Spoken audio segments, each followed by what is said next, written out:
Good morning students.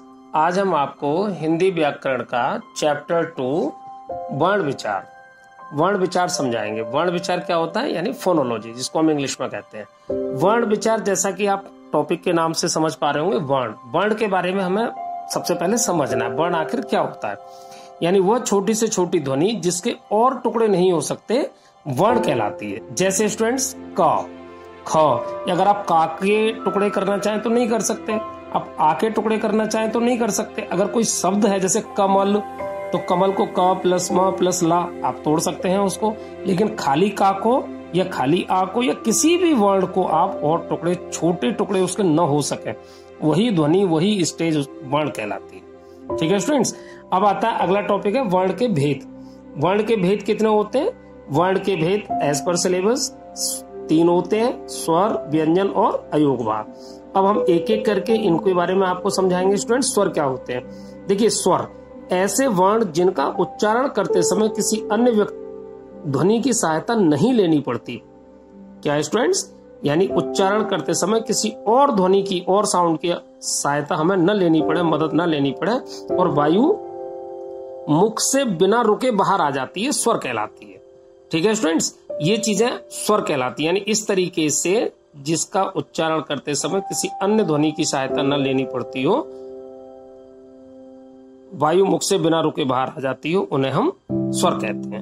Next page पर students देखिएगा, next page पर है स्वरों के भेद। अब हमने आपको जो 3 बताए थे उसमें से एक एक्सप्लेन किया भी, स्वर की डेफिनेशन बताइए। अब अलग अलग तरीके से इनके भी काइंड्स होती हैं। जैसे स्वर अभी हमने आपको समझाया, तो अब स्वर के भी भेद होते हैं। स्वर के कितने भेद होते हैं स्टूडेंट्स?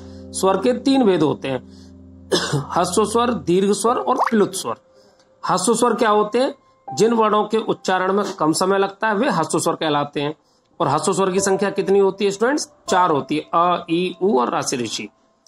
यानी कि देखिए स्टूडेंट्स, इनकी आप स्थिति समझिए, यानी जिन वर्णों के उच्चारण में कम समय लगता है, यानी समय को इसमें आइडेंटिफाई किया गया, कम समय लगता है, वो ह्रस्व स्वर कहलाते हैं। और दूसरा होता है दीर्घ स्वर।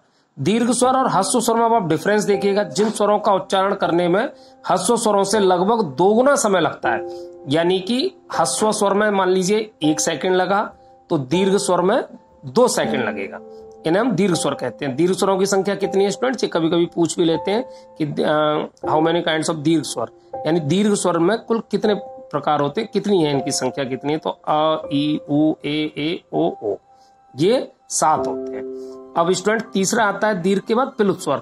प्लुत स्वर क्या है? जिन स्वरों का उच्चारण करने में ह्रस्व स्वरों से लगभग 3 गुना समय लगता है, वे प्लुत स्वर कहलाते हैं। यानी स्टूडेंट फिर हम आपको एक बार रिपीट करते हैं, ह्रस्व स्वर में मान लीजिए 1 सेकंड लग रहा है, तो दीर्घ स्वर में 2 सेकंड लगेंगे, और प्लुत स्वर में उसका लगभग 3 गुना समय लगेगा। किसका? ह्रस्व स्वर का। तो इसमें लगभग 3 सेकंड लगेंगे। ठीक है स्टूडेंट, इसके उदाहरण है जैसे ओम, भैया, बिटिया आदि। ठीक है स्टूडेंट्स। अब आता है स्वरों की मात्राएं। अगला टॉपिक है स्वरों की मात्राएं। स्वरों की मात्राएं कितनी होती हैं? वही हमने अभी आपको पहले भी बताया था कि जितने वर्ण होते हैं उतनी उनकी मात्राएं होती हैं। यानी कि जैसे आ, ई, उ, ए, ओ, यानी आ की डंडा होता है, मात्रा होती है छोटी की, बड़ी की, छोटा ऊ की, बड़ा ऊ की, जैसा कि आप शुरू से छोटी क्लासेस में आप पढ़ते भी रहे होंगे मात्राओं का ज्ञान। लेकिन यहाँ पर हम आपको एक बार फिर से इन चीजों को, पुरानी चीजों को ताजा करते हैं और आपको उसको समझाने की कोशिश करते हैं। जैसे का पर हमने आ का डंडा लगाया, बड़े आ की मात्रा को जोड़ दिया, तो देखिए स्टूडेंट्स यहाँ पर का हो गया। का के साथ अगर हमने छोटी की मात्रा लगाई तो की हो गया, बड़ी की लगाई तो की, छोटे होगी कु, बड़े होगी कु। तो ये यहाँ से यहाँ तक ये मात्रा है स्टूडेंट्स। ठीक है स्टूडेंट्स।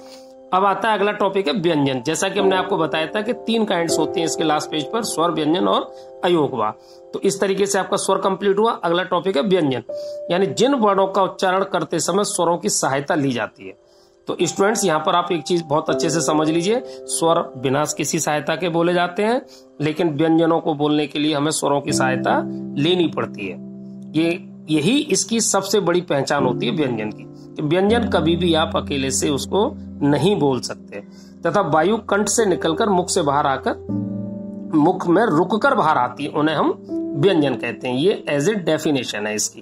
ठीक है स्टूडेंट्स। अब अगला टॉपिक है, नेक्स्ट पेज पर आप देखिएगा व्यंजन के भेद। जैसे अभी हमने आपको स्वर के भेद बताए थे, अब सेकंड टॉपिक व्यंजन उठाया हमने। तो अब व्यंजन की डेफिनेशन के बाद व्यंजन के भेद, काइंड्स ऑफ व्यंजन यानी कॉन्सोनेंट।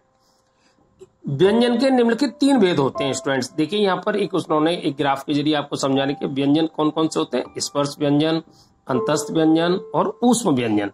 ठीक है स्टूडेंट्स, अब सबसे पहले हम लेते हैं स्पर्श व्यंजन को। स्पर्श व्यंजन क्या होते हैं, वे व्यंजन जिनका उच्चारण करते समय वायु कंठ, तालु, मूर्धा, दांत अथवा होठों से स्पर्श करते हुए बाहर आती है। तो स्टूडेंट्स यहाँ पर आपको एक खेल में एक प्रैक्टिकल भी करना है। आपको खुद इन शब्दों को जो हम आगे बताने वाले हैं उनको बोल के देखना है कि क्या जो हमने आपको समझाया है वो वास्तव में ऐसा है या नहीं है।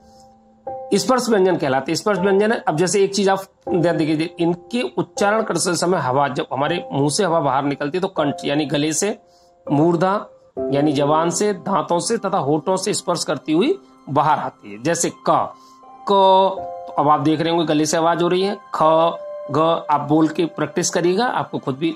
इनको हम, ये 5 वर्ड है, इनको हम का वर्ग में, चा वर्ग, टा वर्ग, ता वर्ग और पा वर्ग में इसको हम डिवाइड करते हैं। इन शब्दों को स्टूडेंट्स आपको ध्यान रखना है, का वर्ग में कौन से हैं, चा में कौन से, टा में कौन से, ता में कौन से और पा में कौन से। ठीक है स्टूडेंट, अगला टॉपिक है, अगला काइंड से अगला प्रकार है इसका अंतस्थ व्यंजन। अंतस्थ व्यंजन क्या होते हैं स्टूडेंट्स, जिन व्यंजनों का उच्चारण स्वर और व्यंजनों के मध्य होता है वे अंतस्थ व्यंजन कहलाते हैं। यानी स्वर के और व्यंजन के बीच में जो उच्चारण होगा वो अंतस्थ व्यंजन कहलाएंगे। ठीक है स्टूडेंट्स, अंतस्थ व्यंजन, अब आप इसको उदाहरण से समझिएगा। अंतस्थ व्यंजन क्या होते हैं, जैसे इनकी संख्या 4 है, य, र, ल और वा। ठीक है स्टूडेंट्स, अब आता है ऊष्म व्यंजन।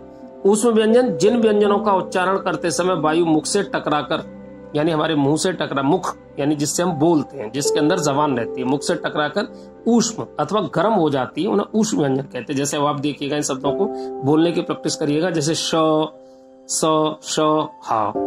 ठीक है स्टूडेंट्स, आप बोलने की प्रैक्टिस करेंगे तो आपका जो ये डेफिनेशन है, इससे ये सारे शब्द मेल खाएंगे, मैच करेंगे।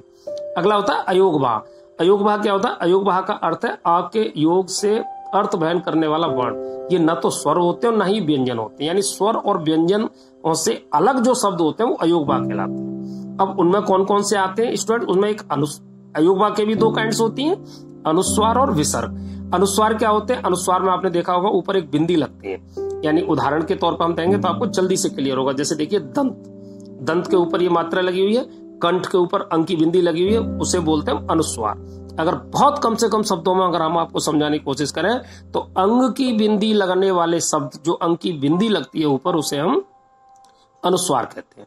अब अगला है विसर्ग। विसर्ग क्या है, आपने देखा होगा स्टूडेंट्स, अभी कुछ एक उदाहरण हम आपको देते हैं, उसके बाद इसको हम बताते हैं। उदाहरण देखिए, प्रातः, प्रातः, अतः। तो प्रातः के पीछे और अतः के पीछे 2 बिंदियां लगी हुई हैं स्टूडेंट्स। ये पीछे शब्दों के पीछे लगने वाली बिंदियां ही विसर्ग कहलाती हैं। ठीक है स्टूडेंट्स, अगला टॉपिक है अनुनासिक। अनुनासिक के ऊपर देखिए चंद्र बिंदी लगती है। अभी हम आपको एक उदाहरण देते हैं, उदाहरण से आपको क्लियर। जैसे देखिए चांद, चांद के ऊपर इस तरीके से ये घुमा के बिंदी लगी हुई है, ये आंख के ऊपर लगी हुई है, ऊंट के ऊपर लगी हुई, जो ऊपर चंद्र बिंदु लगाते हैं, चंद्रमा नुमा इसकी मात्रा के साथ बिंदी रखते हैं, उन्हें हम कहते हैं अनुनासिक। ठीक है स्टूडेंट्स, ये तीनों टॉपिक इसके क्लियर हो गए। अब नेक्स्ट पेज पर हम देखते हैं, नेक्स्ट पेज पर आपको क्या है, नेक्स्ट पेज पर है इसका संयुक्त व्यंजन। ठीक है स्टूडेंट्स, संयुक्त व्यंजन क्या होते हैं, संयुक्त व्यंजन यानी जैसा कि आप नाम से कॉम्प्लेक्स यानी कंबाइंड, संयुक्त, मिले हुए। संयुक्त व्यंजन यानी 2 भिन्न व्यंजनों के परस्पर संयोग को, संयोग माने मिलने को संयुक्त व्यंजन कहा जाता है। अब स्टूडेंट हम एक उदाहरण देते हैं तो आपको बहुत अच्छे से क्लियर हो। जैसे देखिए छ, ठीक है, छ किस शब्द से मिलता है, आधा का और शा, शा से षटकोण और इसके साथ आ की ध्वनि होगी, यानी आधा का, आधा शा और आ स्वर, तो ये छा बनेगा। ज्ञा से ज्ञानी होता है, जा बनेगा आधा, आ बनेगी आधी और आ साथ में जुड़ेगा, तो ये गा से ज्ञानी बन जाएगी। इसी तरीके से यहाँ पर ये 3 शब्द और दे रखे हैं स्टूडेंट्स। इसके तरह इस तरीके से बनने वाले शब्दों को ही हम संयुक्त व्यंजन कहते हैं। अगला टॉपिक है द्वित्व व्यंजन। द्वित्व व्यंजन जैसा कि स्टूडेंट्स आप नाम से समझ रहे हैं, द्वित्व डबल, यानी अब आप डेफिनेशन देखिएगा, जब एक व्यंजन ध्वनि अपने समान अन्य व्यंजन ध्वनियों से संयुक्त होती है, यानी एक जैसी 2 चीजें मिलती हैं, तो वो द्वित्व व्यंजन कहलाता है, यानी डबल होकर, जैसे आधा का और पूरा का। ठीक है स्टूडेंट्स, तो क्या हो गया, कक। अब जब इसको हम शब्द को इस्तेमाल करेंगे तो चक्का, पक्का, ठीक है स्टूडेंट। अब ऐसे ही आधा चा और पूरा चा मिलता है, बच्चा के साथ इस्तेमाल हो रहा है। ता पूरा आधा और पूरा मिलता है पत्ता के साथ। तो इस तरीके के जो वर्ड्स होते हैं इन्हें डबल व्यंजन यानी आधा हो और पूरा हो जहां मिलते हैं, उदाहरण से स्टूडेंट्स उम्मीद है आपको अच्छे से समझ आया होगा। अगला है वर्ण विच्छेद। अगला टॉपिक क्या है? वर्ण विच्छेद। वर्ण आपको हमने बहुत अच्छे से एक्सप्लेन किया हुआ है, और विच्छेद माने होता है अलग करना, यानी कि वर्णों को अलग अलग करने की क्रिया को वर्ण विच्छेद कहा जाता है। जैसे अब उदाहरण के स्टूडेंट्स हमें कुछ चीजें उदाहरण के साथ बहुत अच्छी समझ आती हैं। जैसे क प्लस अ यानी आधा का है और आ की मात्रा है तो क हो गया। पूरे का के साथ आधा का लगा प्लस आ लगा यानी आधा का प्लस बड़ा मिलके का हो गया। ऐसे ई की मात्रा बड़ी की मात्रा के साथ हम इन शब्दों को आप देखिएगा स्टूडेंट्स इसको इस तरीके से मात्राओं के साथ लिखते हैं। अब अगर यहाँ आता है विच्छेदन करने की, वर्ण विच्छेद की एक्सरसाइज में भी हमने आपको दिया हुआ, आप देखेंगे इसको। जैसे कमल, एक उदाहरण हमने पीछे भी दिया था। तो क आधा का है, का के साथ आ की ध्वनि है, आधा माँ है यानी जो हिलंत लगता है उसको आधा बोलते हैं। आ के साथ माँ के साथ आ है और ला के साथ भी आ है, तो ये तीनों शब्दों को मिलकर के कमल को हम इस तरीके से अलग करते हैं। ऐसे मंद, माँ के साथ आ अंक की बिंदी है उसको अलग किया, दा लगा और आ लगा, तो ये मंद। ठीक है स्टूडेंट्स, इस तरीके से आपका ये जो टॉपिक है ये कंप्लीट होता है स्टूडेंट्स। और अब इस वीडियो को अगर आप बार बार देखिएगा समझ में आएगा, और अगर पसंद आए तो आप इसको लाइक करिएगा और इसको सब्सक्राइब भी करिएगा। ठीक है स्टूडेंट्स, आप इसको सब्सक्राइब और लाइक करना मत भूलिएगा। ओके।